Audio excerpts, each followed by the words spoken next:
Okay, good morning. Tuesday, March 11th video update following the Monday, March 10th council meeting.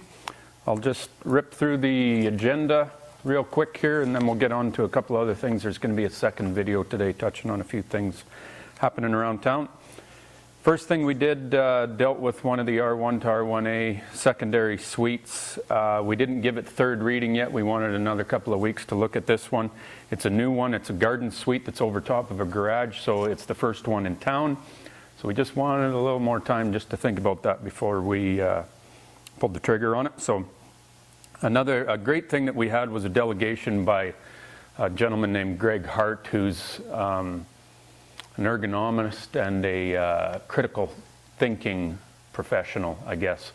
Amazing man to listen to and talk to, and gave us a lot of neat ideas as to how to, when we're redeveloping downtown, and he works a lot with the city of Calgary and areas all over the world actually, as to how to move people around properly, which is when we have this opportunity to do what we're doing downtown. He was an interesting guy to talk to and gave us a lot of good ideas as to how to do downtown properly and do it right the first time. So great insight from him, and the planning and renewal advisory, planning and redevelopment advisory committee.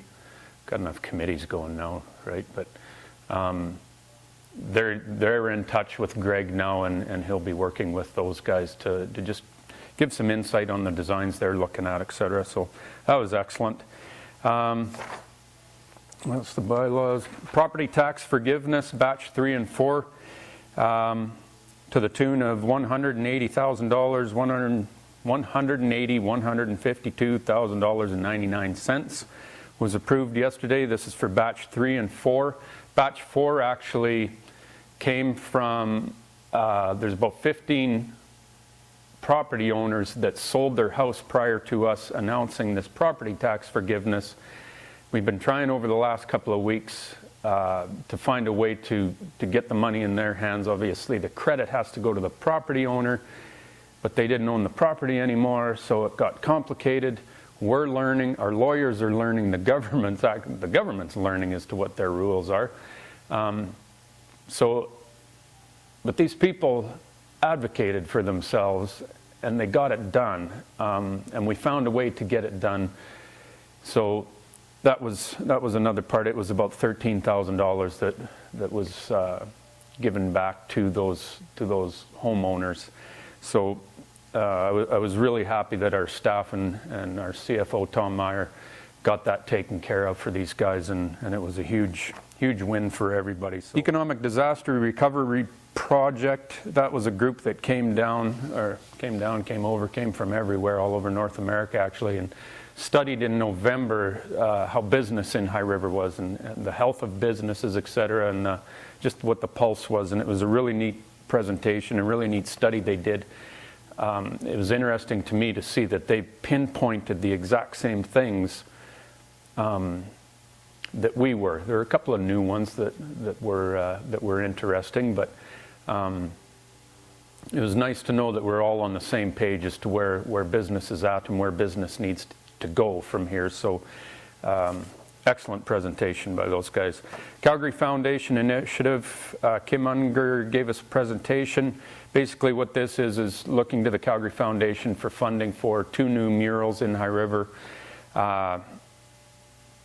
It was interesting, Councillor Loran brought it up, that where are these murals going to go, because we're still unsure of which buildings are staying and which ones will be coming down as of yet downtown. So they're aware of that, everybody's on it, but looking forward to get funding. These murals will probably be within the next 2 years. Community gardens, Kim asked that Council support an application to Canadian Red Cross to develop another community garden. There is one down at Shepherd Family Park. There's actually a 4-year waiting list for people that want in on the community gardens, and we want more of them. Mural restoration, this was just a housekeeping detail. There's 25 grand every year that goes into restoring the the current murals we have around town.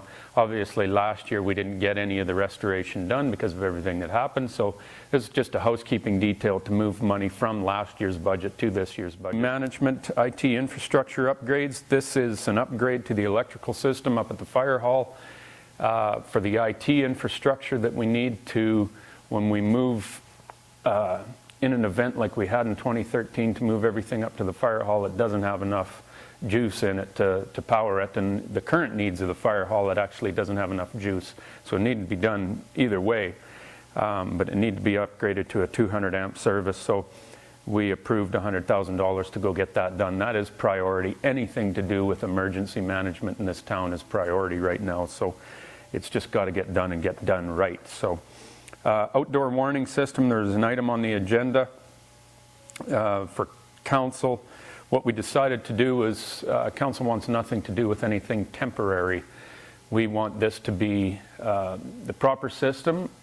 It's going to cost money, and I'll touch base on that in the second video, but it has to be done. It has to be done right. It can't be temporary. So we've just directed administration to send out an RFP to get quotes and get things done, and this is foot to the floor with this stuff. There's no screwing around here. High River FCSS community grants. There's a number of grants that that we approved that were recommended by FCSS. This goes everything from Big Brothers to the hospice, to SNAPs, to victim services, the Rowan House, Literacy for Life.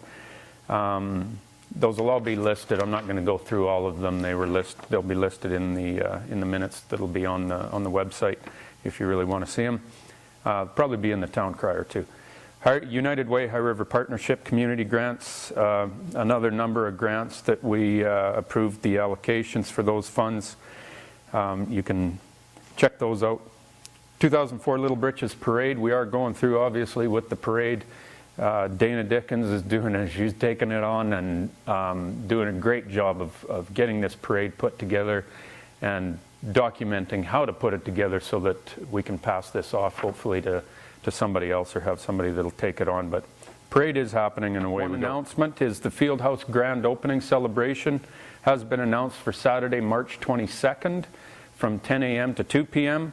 There'll be free drop-in sports, demonstration, and hot dogs.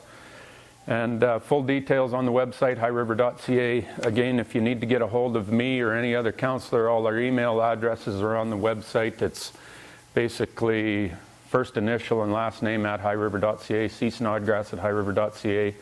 Our cell phone numbers, everything's on the website. So if you need to get a hold of us, please get a hold of us, and we'll work through this together. Thank you very much.